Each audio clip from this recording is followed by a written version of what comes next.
I meet ministers, presidents, head of states, whatever, billionaires, whatnot, scientists. And in Brazil, in my country, I'm like, wow, these guys are huge. And when they come here, they're like, they're tiny. And they shrink a lot. Because if they understand about the Arab world, if they lower the guard, and if the Arab world is not a monster that they created to be, not a monster in a bad way. I mean, a monster in like they will eat them up in terms of, whatever. If they learn that, then they're good. They're set to go here in the Arab world. They will not be shrinking. They will not be little. They'll be huge. Because these guys accomplish so much outside. Why can't they do the same here? Welcome to One in Tribe. I have a very special guest with me today. Born in Brazil and raised in the Middle East, Rafael has over 20 years of experience in international negotiations, global business development, and intercultural relations. Recognized as a reference in the Arab world, Rafael is the author of the book Aprender a Negociar com o Mundo Árabe, which translates to Learn to Negotiate with the Arab World. He is also speaker at global events. And lastly, but there's a lot more, he is the executive director of the Arab Brazilian Chamber of Commerce in Dubai. Welcome, Rafael, to One in Tribe. Thank you. Thank you very much. Pleasure to be here. I'm so excited because we're obviously both from Brazil. I was raised in America. You were raised in the Middle East. I dream of the Middle East. But before we begin, can you describe yourself in 3 words? Oh, wow. Okay. Well, before I describe myself in 3 words, I can definitely say that you are from Brazil because of your Rafael. I love how you pronounce the R. Rafael. Very good. Which is also, we have the same letter in Arabic. Ha. Yes. But anyways, okay. So 3 words to describe myself. Um, curious, um, determined, and resilient. I guess 3 words. Great. Well, thank you. I We like should to kind we of should have get to practiced this before. Yeah, well, I like to start with this question. I always like to start at the beginning, but I'm changing things up recently because I think when someone describes themselves in 3 words, the audience already can get an idea of who they're ready to learn more about. So now that we got those 3 words out of the way, tell me a little bit about your childhood. You had quite an interesting childhood, so I want to hear all about it. Yeah, I did. Well, I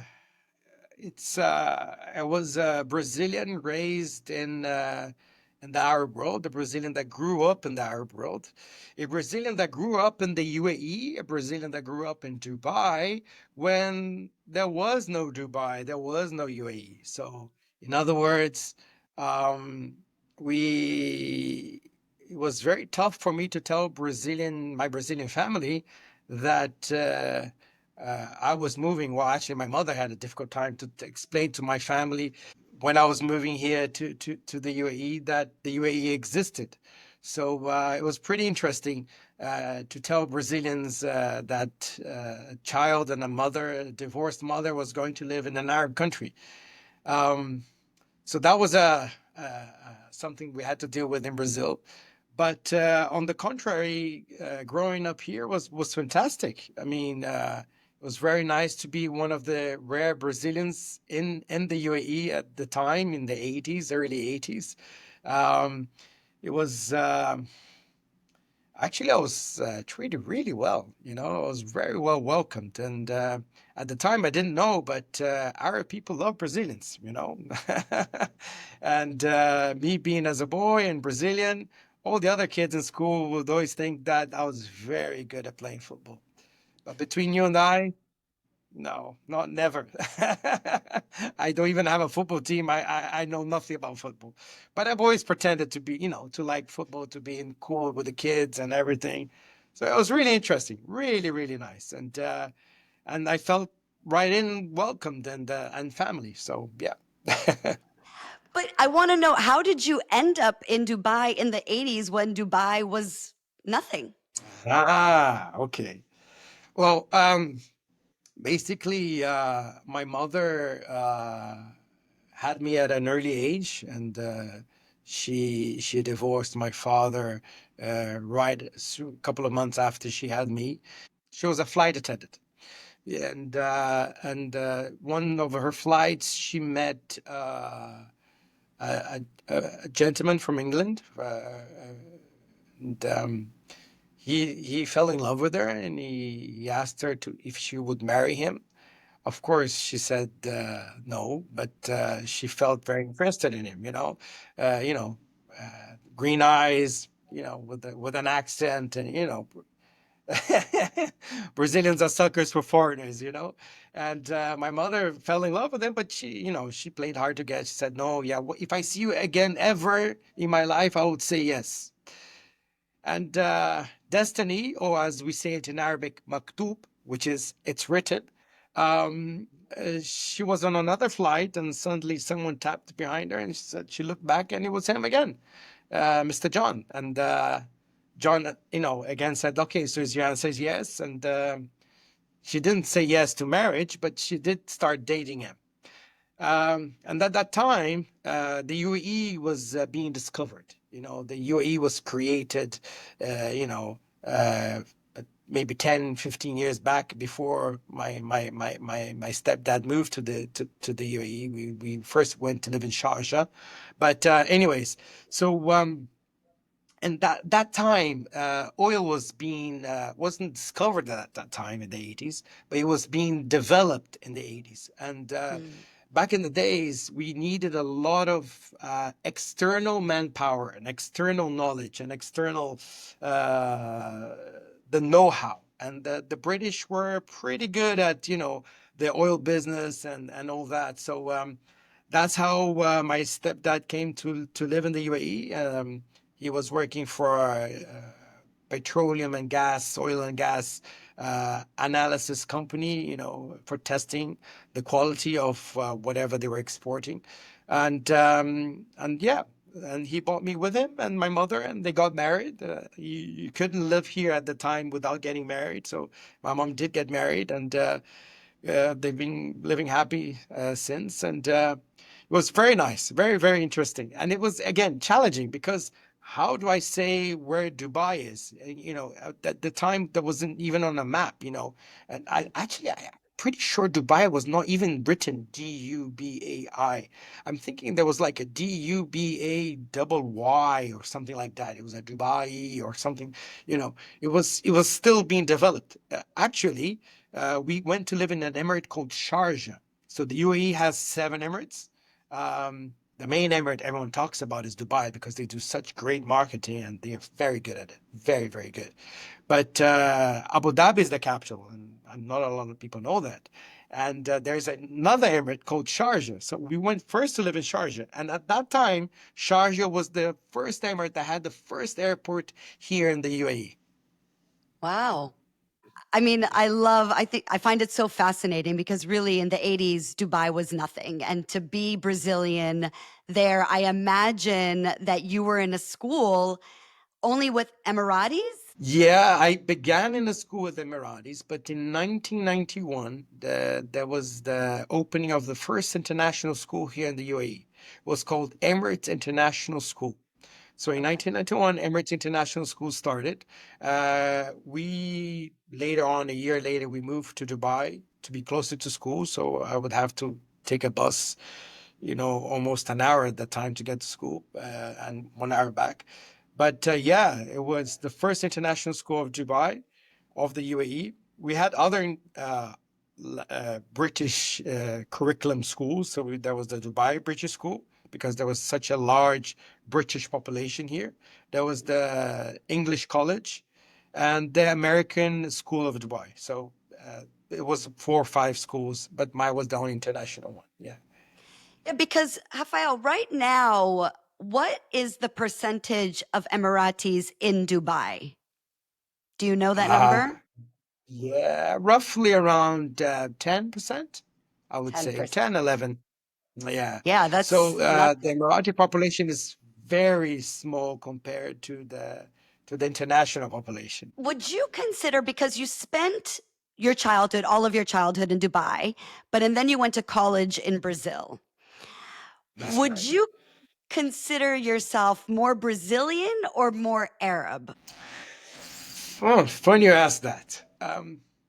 When I'm here in the UAE, I feel and I try to be as Brazilian as I can Okay. because honestly, this brings a lot of attention to me.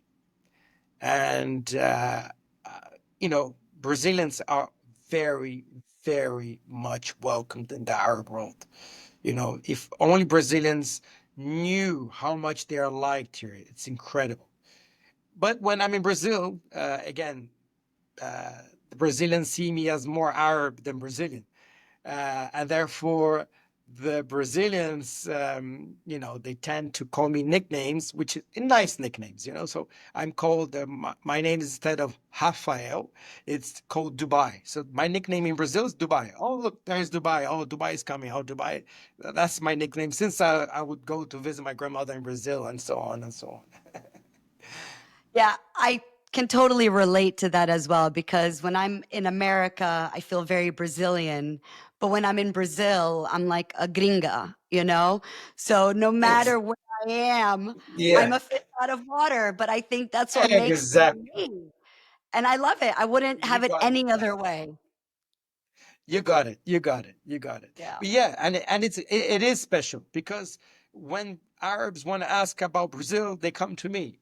When Brazilians want to know about the Arab world, they come to me, and that's why, kind of, uh, in uh, in the subconscious or somewhere in my brain, in my whatever it is, the experts call it.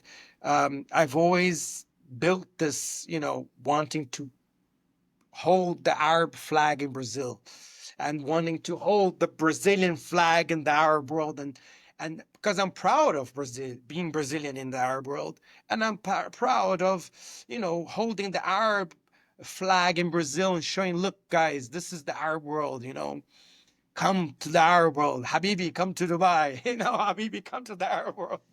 Yalla, yalla. Yalla, yalla. Well, let's move on to your book. So again, I'm going to show it again. Aprender a negociar com o mundo árabe. Why did you decide to write this book? I represent the Arab Brazilian Chamber of Commerce, right? And my job is to stimulate business between Brazil and the Arab world and the Arab world in Brazil. Okay, that's my job in the 22 Arab countries. That's what I do every day. Um, I wrote the book because Brazil is a 220 million people market, give or take, right? Um, Now, out of 220 million people, you have some pretty good and important people, some pretty outstanding people with outstanding traits, and they do great things, and they're huge people. You have the world's biggest franchise of chocolate, which is Brazilian. It's called Cacau Show, and it's only in Brazil. You only have it in Brazil, and he is the biggest, beats Lindity or beats whatever, Gillian or whatever. It's huge. His name is Ale Costa, one a huge entrepreneur in Brazil. And you have many other big businessmen and entrepreneurs. Well, we fight that the airplane was actually discovered by a Brazilian. But anyways, let's not get into that discussion. You're in That's the another US. story. I'm a Brazilian. That's another story. But anyways, but even if it is or if it isn't, I mean, come on, a Brazilian invented an airplane. That's great, But even if they didn't, or if they were the second person to invent the airplane, whatever, we have one of the largest airplane manufacturers in the world. It's called Embraer. We have one of the biggest, uh, one of the, I think the main biggest companies in the world, BRF, which is it's a brand called Sadia. You will see a lot of chickens and things like that, and JBS as well. They are the biggest companies of food in the world. JBS is the biggest food company in the world for animal protein. It is. They're huge. They're gigantic. And we have so much that Brazil has to offer and special people in Brazil. But when they hear in the Arab world and I'll greet them here, they are so small. I meet ministers, presidents, head of states, whatever, billionaires, whatnot, scientists. And in Brazil, in my country, I'm like, wow, these guys are huge. And when they come here, they're like, they're tiny They and shrink.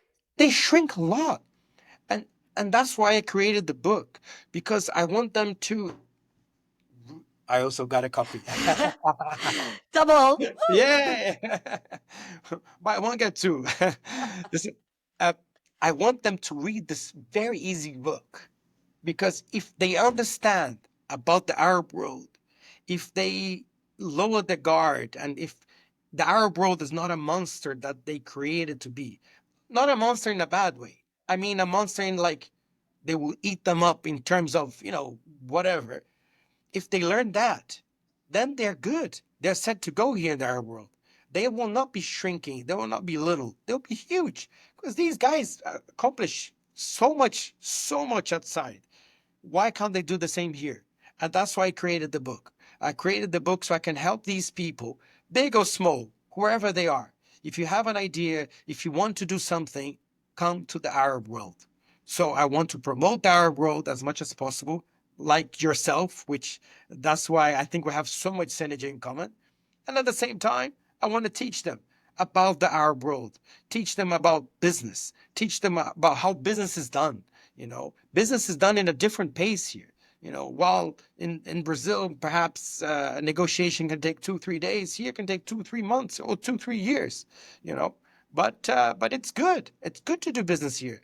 They will not change you because of cents. They will, once you marry an Arab, business wise, okay. I'm not into relationship. Once you get married, once you get married in business, once you actually, connect, and you have something to supply, and the other side has something to buy, Brazilians and Arabs together are great. It's a great combination. I finished reading the book yesterday. And first of all, I have to attest that it is a very easy read because I don't read that much in Portuguese at all. This might be actually the second book that I've read in Portuguese, the first one being The Alchemist by Paulo Coelho. So I'm actually very proud of myself that I got through the whole book.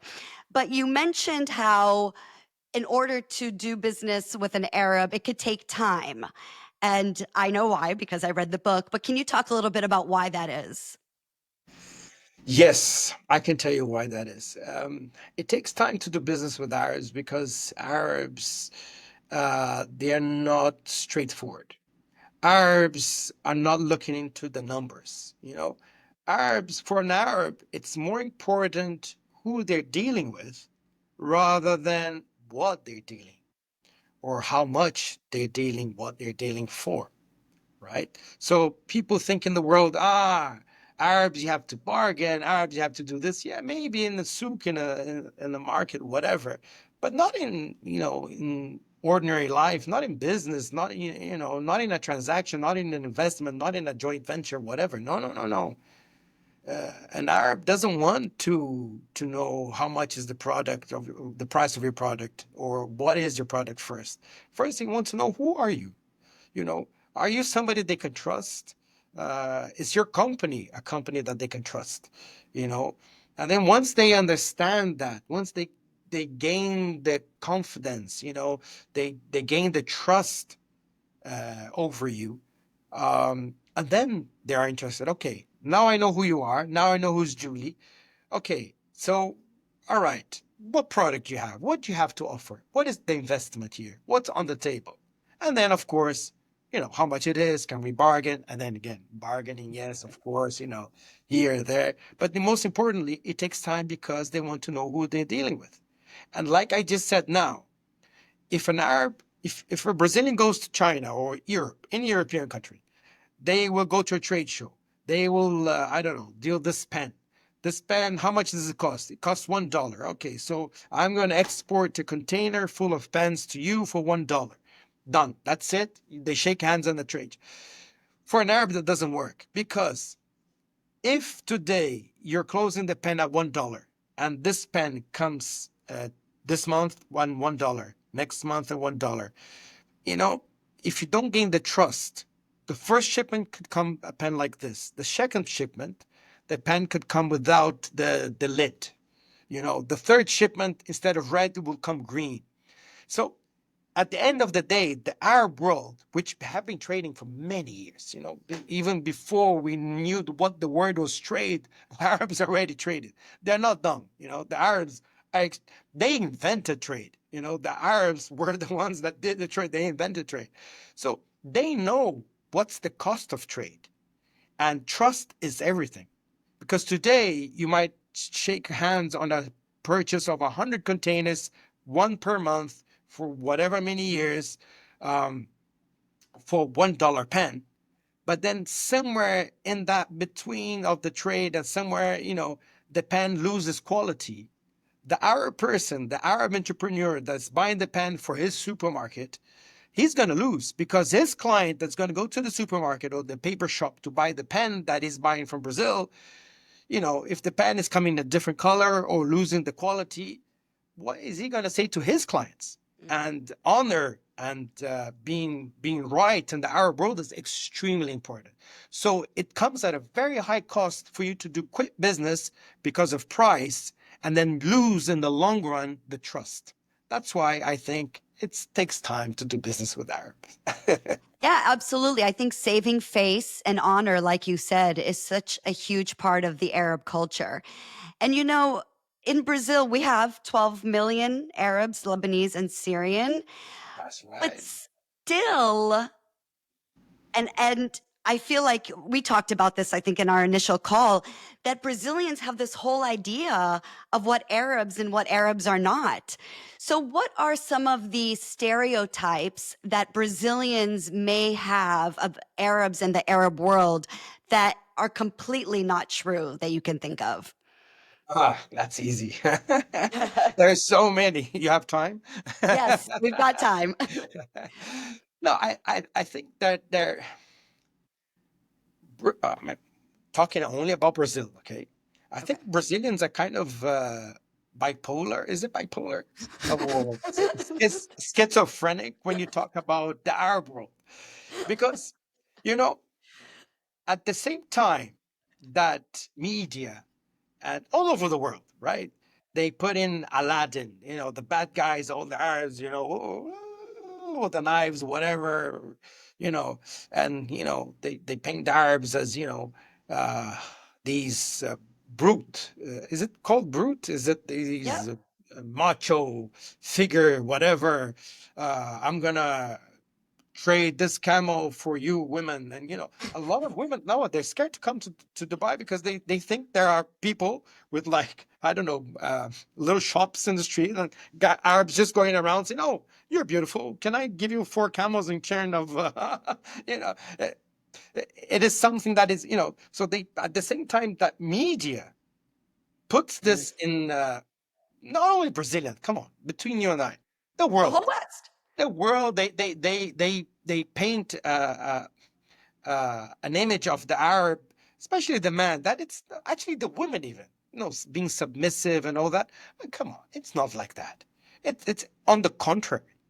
But anyways, so you have this side of things, and desert, and there's nothing here. But at the same time, they think that the Arabs are full of money, and you have British Khalifa, and people are going, putting out petrodollars to everyone. So it's like, okay, but make up your mind. Is it a desert, or is it people, like, throwing dollars away? So it, I don't, and it comes from the same person, right? So the same person that has watched the movie that Arabs, or whatever, they also think, wow, but they're also rich. I said, but yeah, but you just said that they're living in the desert and they don't know anything. How can they be very rich? And you have almost 1 kilometer building that people live on.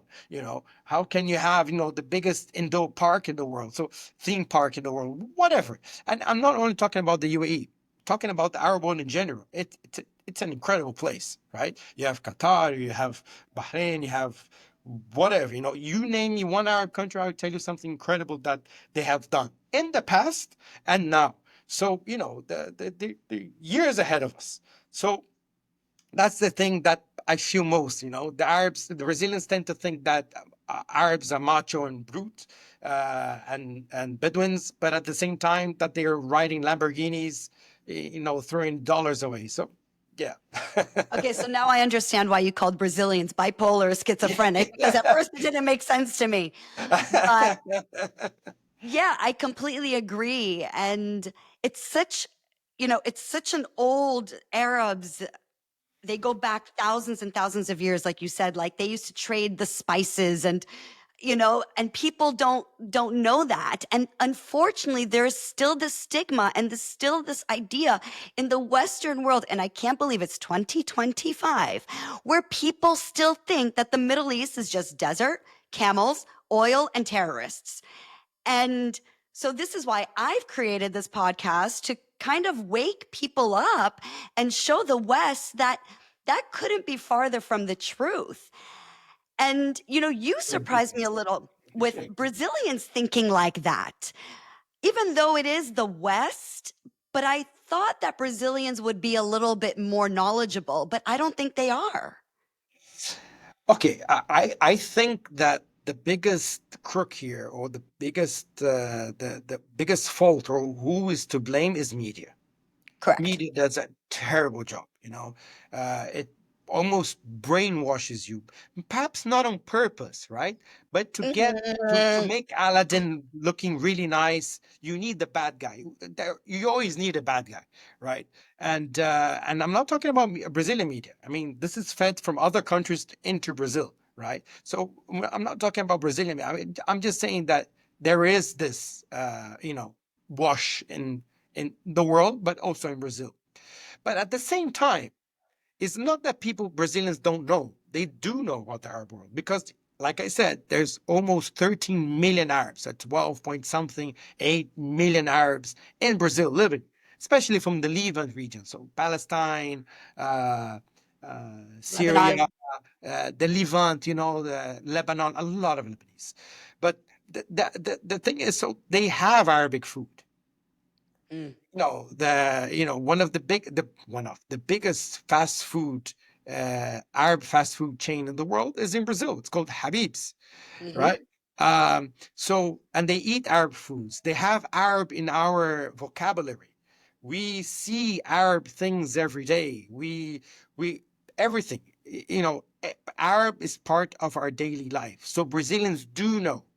It's just that they don't notice that is Arab. And that's why, again, I've written the book, Learn How to Do Business in the Arab World. And the first few chapters, instead of me telling you how to, the protocol of you being an Arab world, you kiss a woman, you don't kiss, you shake hands, you take it with the right hand, left hand, whatever. Before any of that, I show the Brazilians, guys, first of all, I know there's a lot of prejudice. I know you guys are bipolar, but stop and think about it. Did you see your food? Oh, it's Arab. Yeah. Did you see your neighbor? Oh, Muhammad. Yeah, that's Arab. Yes. Okay. Now, our vocabulary, inshallah, oshallah, alface, usually words that start with al. In Brazil, in Portuguese, Brazilian Portuguese, it's not really Portuguese. We've adapted a little bit the language. It is Portuguese, but I'll call it, for the sake of this podcast, I will say it's Brazilian Portuguese. We have a lot of Arab vocabulary.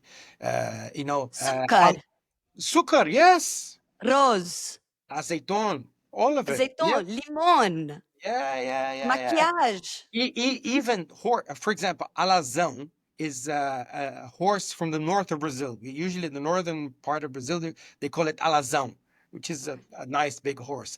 Alazão is al Hissan, the horse. So, so a lot of things, inshallah or shallah, and so much, so much. So Arab is in our daily lives. I'm pretty sure that, out of 5 Brazilians, one at least is Arab, or is descendant of an Arab, or knows an Arab. So I'm just yeah, I'm just showing the Brazilians that it's there. And once they get used to it, the media becomes, now they understand. Oh, come on, now I understand. Muhammad, my neighbor, is actually not like that I see on the media, and Ali, my other neighbor, actually is not rolling in dollars and petrodollars. He's just an ordinary guy. So, and then once you put down the prejudice and you understand and you accept, then you're ready to do business in the Arab world. Yes, because also, Rafael, our cultures are so similar.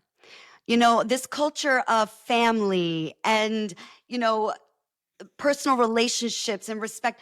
There are many similarities between the Brazilian and Arab culture, wouldn't you say? 100% matriarch. Our mothers are the bosses of the house. Hmm. Our fathers pretend to be the boss. Outside the house, they say they're the boss, but in the house, it's the mother that is the boss. The mother is the one that takes care of the family. The mother is the one that decides what we're gonna do, how we're gonna do it. Our grandmothers are the one that give the advice. We have the family gatherings and things like that. It's exactly the same. It's exactly the same. So that's why we get along so well. That's Hmm. why Brazilians are so dear here in the Arab world. You have no idea how Brazilians are, put on the pedestal. They love Brazilians here. And in Brazil, we love Arabs. We love every time I go with the delegation, every time I present somebody from the Arab world, the Brazilians say, "Oh, they have so much questions to ask them," and they're gonna ask, "Oh, is it true that you saw the camels on the street?" And little things, silly things, interesting things. They just want to talk. They just want to sit. They just, they want to have. "Oh no, I'm gonna go." "No, please, Khaled, please stay in our house." Or they don't say Khaled. They say, "Oh, Khaled, please, Khaled, stay." And things like that. So they love it, and they want to give them food and more food and more food. And the food is what? The same thing in the Arab world. Try to go to an Emirati house, a Jordanian house, a Lebanese house, anywhere, a Sudanese house. You go to their house, you're in big trouble, my friend. You're in big trouble. You will not be able to leave that house without opening the first button of your pants. You will not. Because they're going to feed you, they're going to feed you, they're going to feed you. And it's the same thing in Brazil. We are the same. Yes. And that hospitality, right? I always say that in the Arab world, I have never experienced hospitality like the Arab world. And people just, they don't know. And it makes me so sad. Look, in the Arab world, you go to any hospital. At the entrance of the hospital, you're going to have dates and Arabic coffee.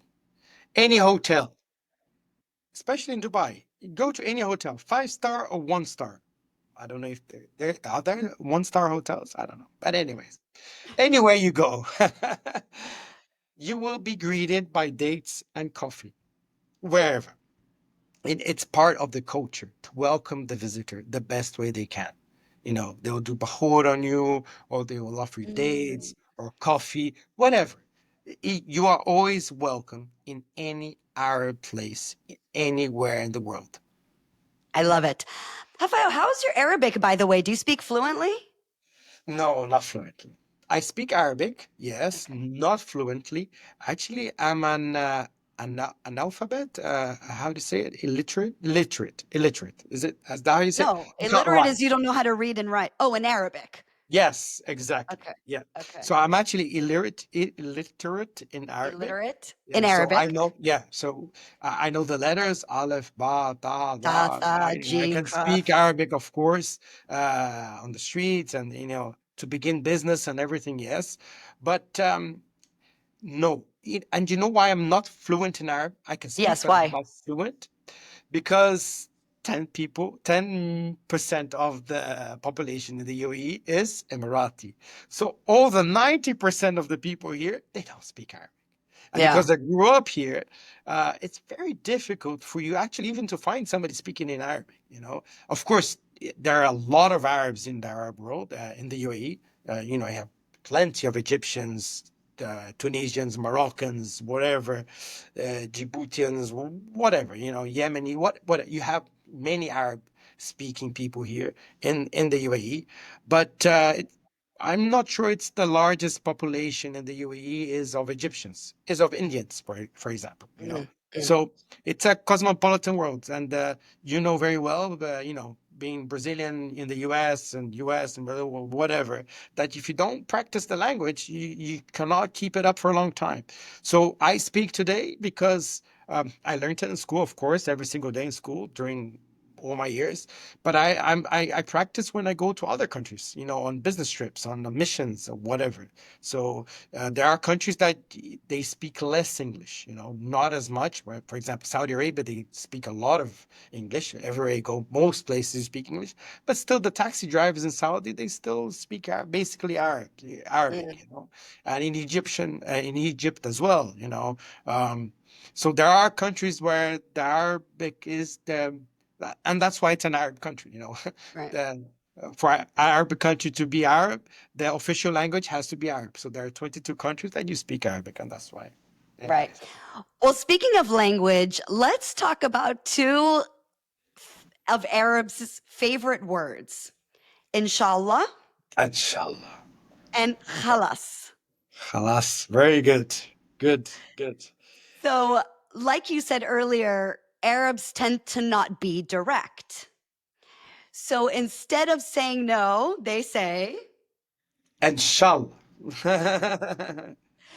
and inshallah basically means God willing. Yes, exactly. There is 2 points to inshallah.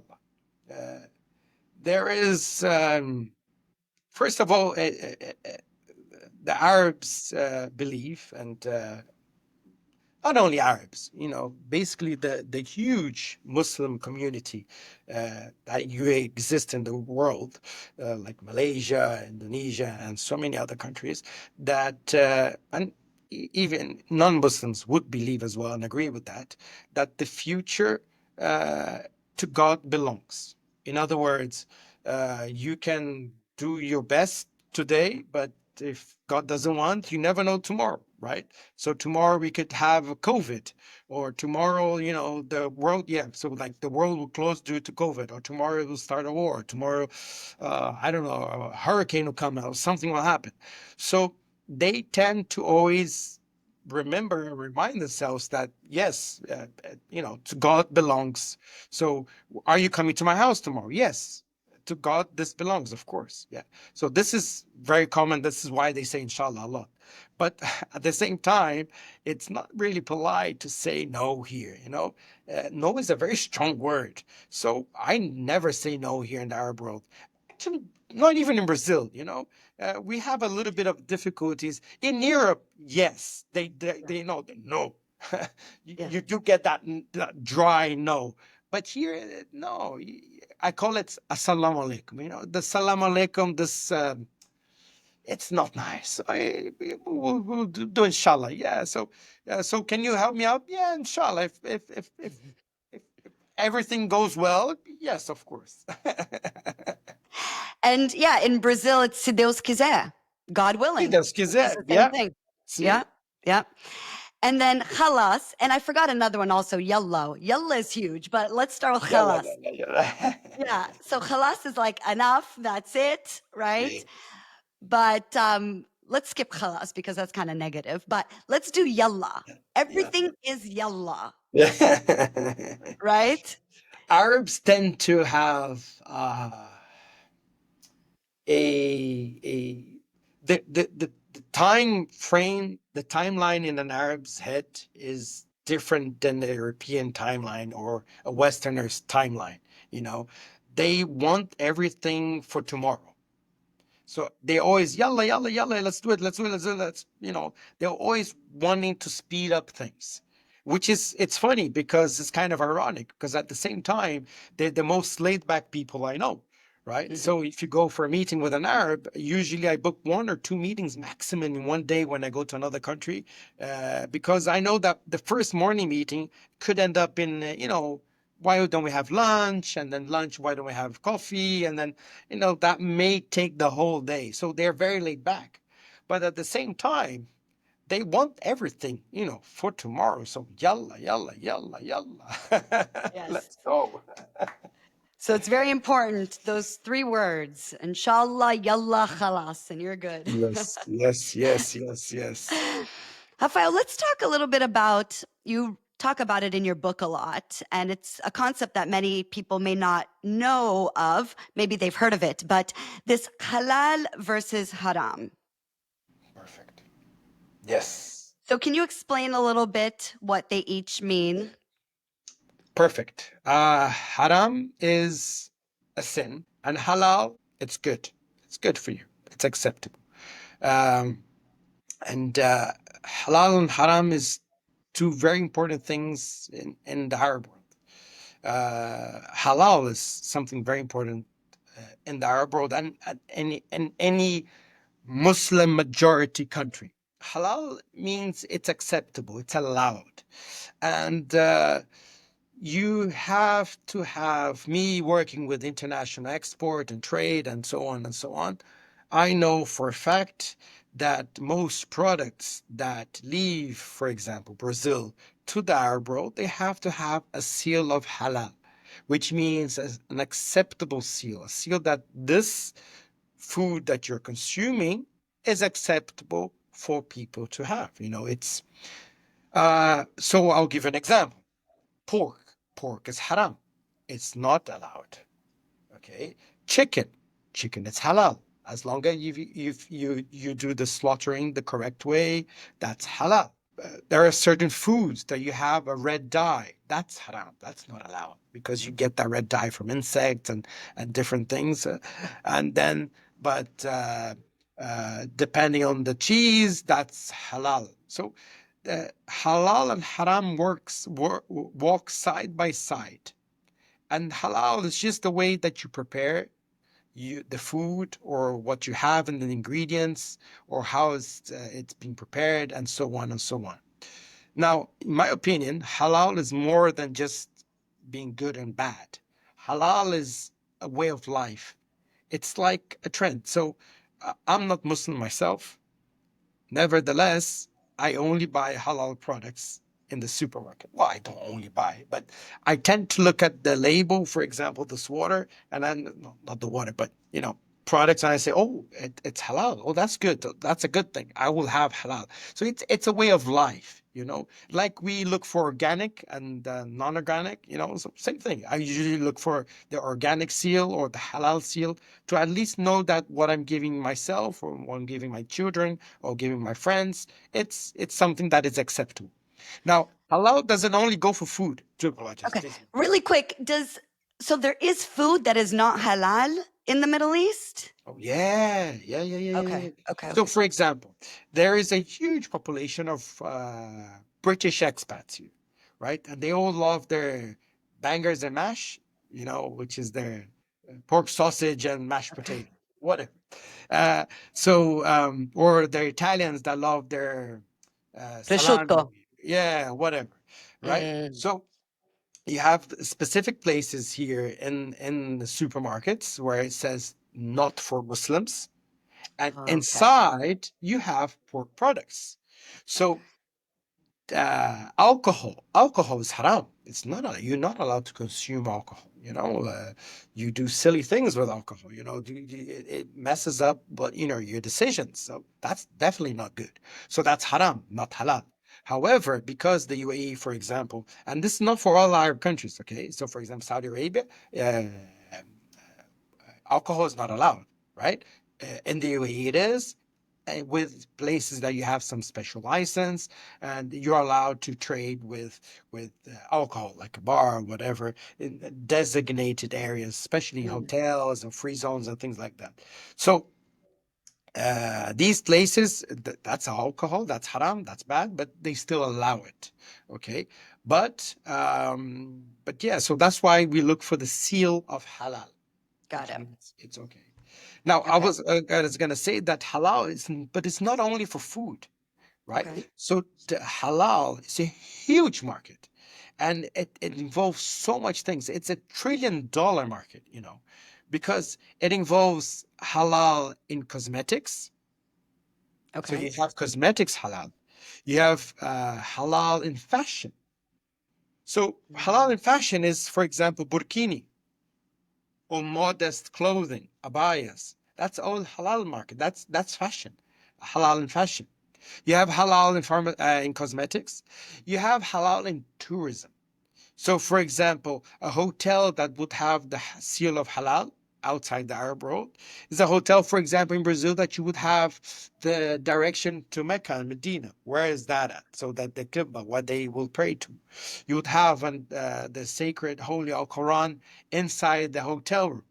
You have a little carpet for them to, a rug, small rug for them to pray on top of. So, you know, so things, small details would give you the seal of halal in your business, whether it's tourism, where there is food, where there is cosmetics, where there is fashion. And the fifth pillar of halal is finance. Okay. So, Islamic finance is something huge that the world needs to understand much more about. Once you understand that business, you can do so much here in the Arab world. It involves sukuk, involves loans, interest free. Islamic banks are interest free. So there's so much things that the world needs to learn, especially Brazil, about the opportunities here. I watched a video that you did on YouTube, and you were talking about how in Dubai, if somebody, if you write somebody a check and it bounces, right? Yep, What yeah. happens?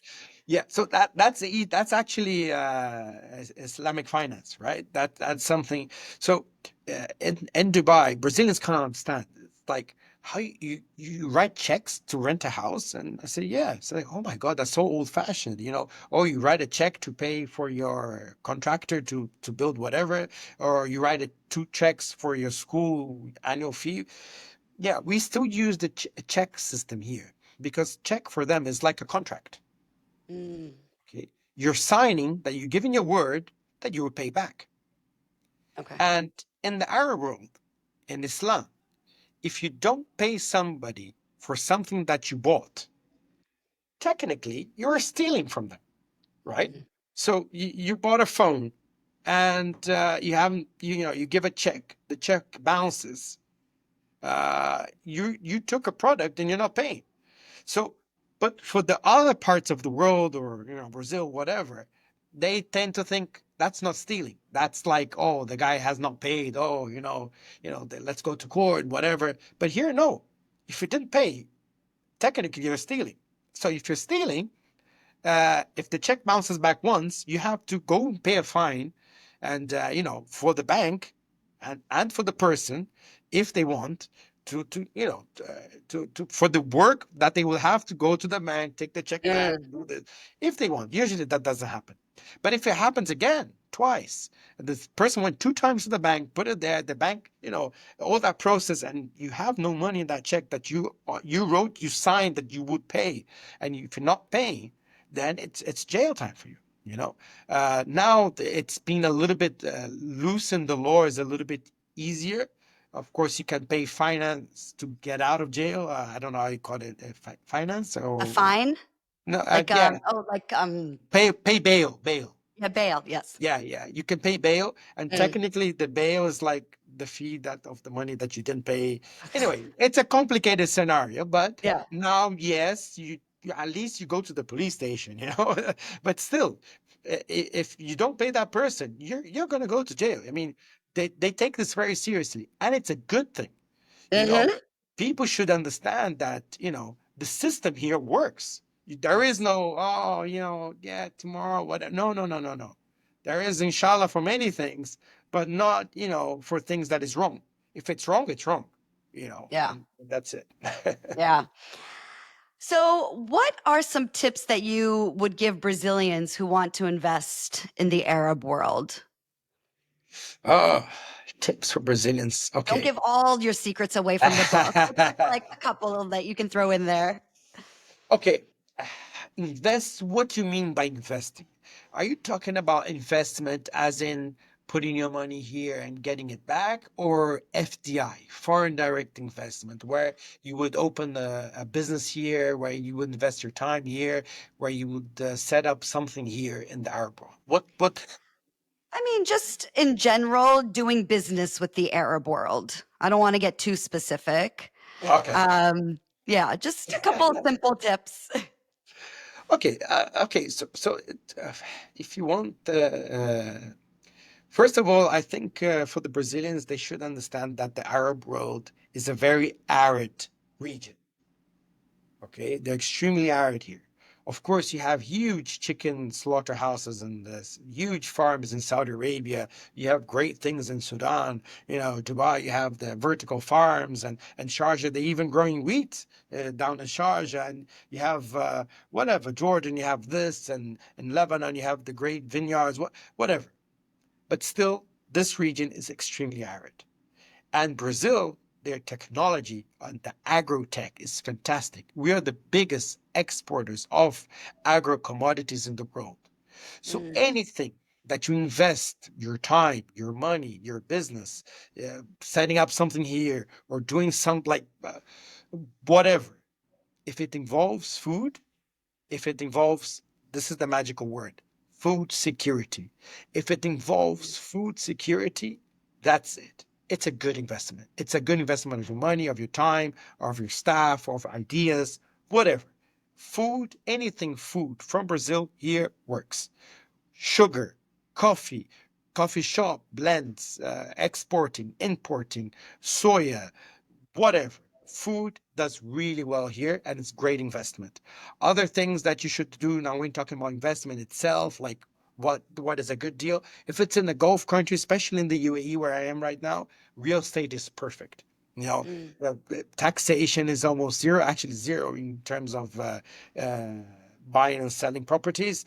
You know, it's fantastic. So Brazilians, you know, they should invest a lot in the UAE if they want to make the money work for them is real estate. I think it's fantastic, and and I think pretty much that's it. If you do anything in terms of sports and health, and you know, the Arabs tend to look at Brazil as a great, you know, our women are beautiful, our men is beautiful as well. You know, great sports players and everything. So anything sports, anything fashion, anything. Beachy, water, Havaianas, you know. So anything that's related to food, health, cosmetics, beauty, there is a lot of opportunities here in the Arab world. So you can invest your money, you can invest your time, you can invest ideas, and the Arabs would definitely buy, become partners, do joint ventures, whatever with you. I finished reading your book last night and I was like, okay, I want to do business there. Now, what do I do? What can I do? And I'm, That's the Brazilian idea. American. Yes. But I'm like, I'm inspired. Like, let's bring something to the Arab market. But I'm slowly finding my way to the Arab world, slowly, slowly. Um, and just something also about the Arab world, it's such a small world. So I don't know if I mentioned to you that I went to college in Boston, gosh, 20 years ago, and I met a lot of Saudis, met a lot of Jordanians, people all over the Middle East. And I was reading your book yesterday, and you mentioned Rima bint Bandir, which is the Saudi ambassador to the United States. And it's funny because she was a guest on a podcast called The Mo Show. I don't know if you've ever heard of The Mo Show. And Mo, his name is Mo Islam. I actually know him from Boston, and he's got the first English speaking podcast based out of Saudi. And so I was like, wow, what a small world. And then I kept reading, and you mentioned Nadine Labaki, which is a Lebanese actress. It turns out that I interviewed Walid Moannes, who is a Lebanese movie director who had Nadine in his film called 1982. Wow. So it's such a small world. And once you enter the Arab world, they really treat you like family. And when you create that relationship, it's a long lasting relationship. If they trust you, if they respect you, if you, you know, it really is a lifelong relationship once you get to that point.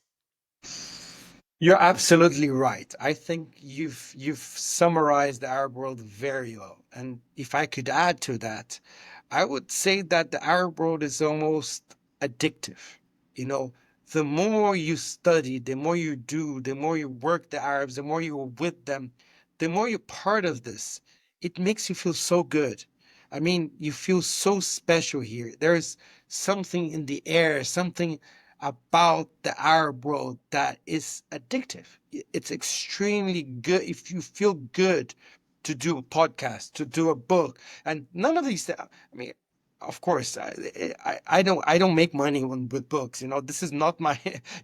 I have an Instagram where I just started recently, and I put in videos about the Arab world and things like that. This is not about money. Of course, I don't make money with these things. I have other things, but this is it. I do it because it's a pleasure. I do it Mm. because honestly, from deep in my heart, I feel that I, I should share this with other people. Brazilians should know how great the Arab world is. And this is what I do. This is, I'm proud. If going to your first questions, or one of your first questions, I'm proud to be an Arab in Brazil. And I'm happy to be a Brazilian amongst the Arabs. That's it. I love it. Oh my God, that was so great. And I usually finish the podcast with the question, which you kind of answered. But what lasting message would you like to leave the West about the Arab world or Arabs? Whatever that lasting message is, which I love how you said it's so addictive because I can totally relate to that, by the way. I love it. But yeah, what is that lasting message? I wish you'd have asked me. I wish I spoke too soon. No, it's okay. Yeah. We can leave it at that, but I'll help you because you wrote a quote in your book that I actually wrote down. And I'm going to read it in Portuguese first, just so we can, bring in the Brazilians for this podcast. And then I'll translate it into English. But you said about a wedding that you went in Sudan, Sudan.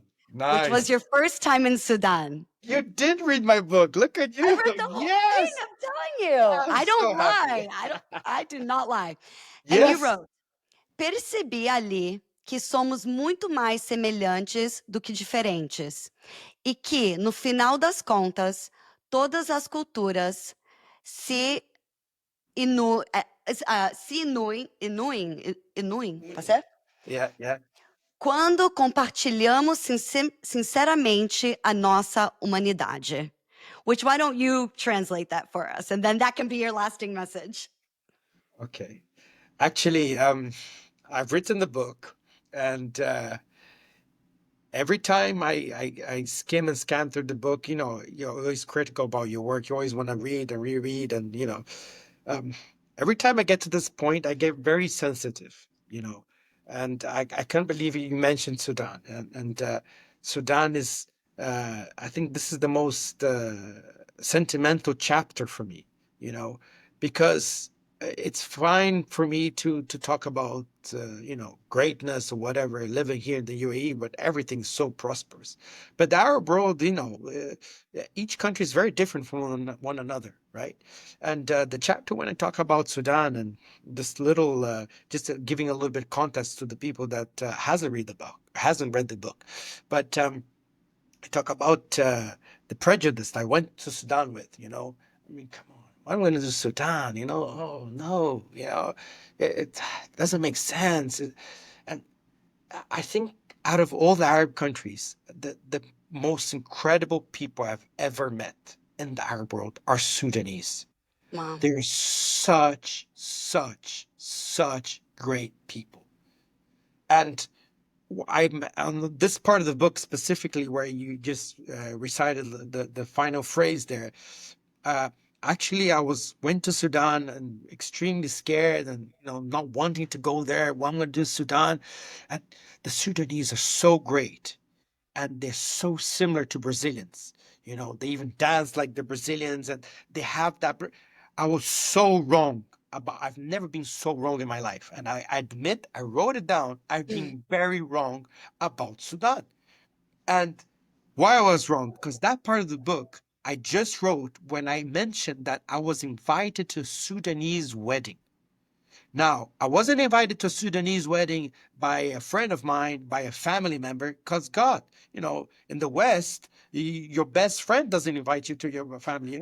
Sometimes, I have family members because I fought, because whatever, but no, I'm not going to invite him. So I had like a translator, facilitator. His name is Khalid, and he was supporting the Brazilian delegation in Sudan. And first day he met me, he said, "Oh, so what are you doing tonight?" I said, I'm just gonna go to the hotel, relax a little bit in Rotana." He said, "No, come to my cousin's wedding." I said, "No, Khalid, that's okay. No, you should come." I said, "Yeah, okay, I'll see if I go." "No, no, no. Invite all your friends."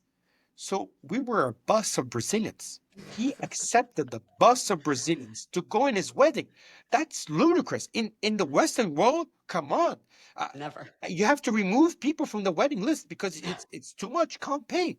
And I'm thinking, okay, so what can a poor country, poor people, no, they cannot, my God, a lot of people in the wedding. Everyone dancing, everyone happy. They had so little. But everyone was happy and they shared everything. Everyone got a plate with a little bit of chicken, with bread, and there was music. There was, juices for everyone. There was drink, of course, halal drinks, but it was so fulfilling. I felt so welcoming. Nothing was missing. And then what I say there is that if we in Brazil knew, or in the world, if we knew how similar we are with the Arabs, how family they are, like we are family, if we knew, if we put our prejudice down and open our hearts to the Arab world, we will truly understand the Arab people and we will accept that we are one. Okay. Okay, I love it. So Rafael, before you we started it. I get that was sentiment every time because, again, I'm sorry. I really fight for the Arab cause, whether it's the UAE, Saudi, whatever, Palestine, anywhere in the Arab world, they are great people. Arabs are fantastic, and I love it. And thank you for doing such a great job, putting out there and people in your podcast. Thank you so much for allowing me to participate in this. Yes, I love it. I feel so grateful to have you on my podcast, and I look forward to meeting you in Dubai. I'm going later this year, so hopefully we can Inshallah. meet. Inshallah. Inshallah, inshallah. And Rafael, before we go, please tell our audience where they can find you, where they can follow you. Okay, great. Oh, thank you.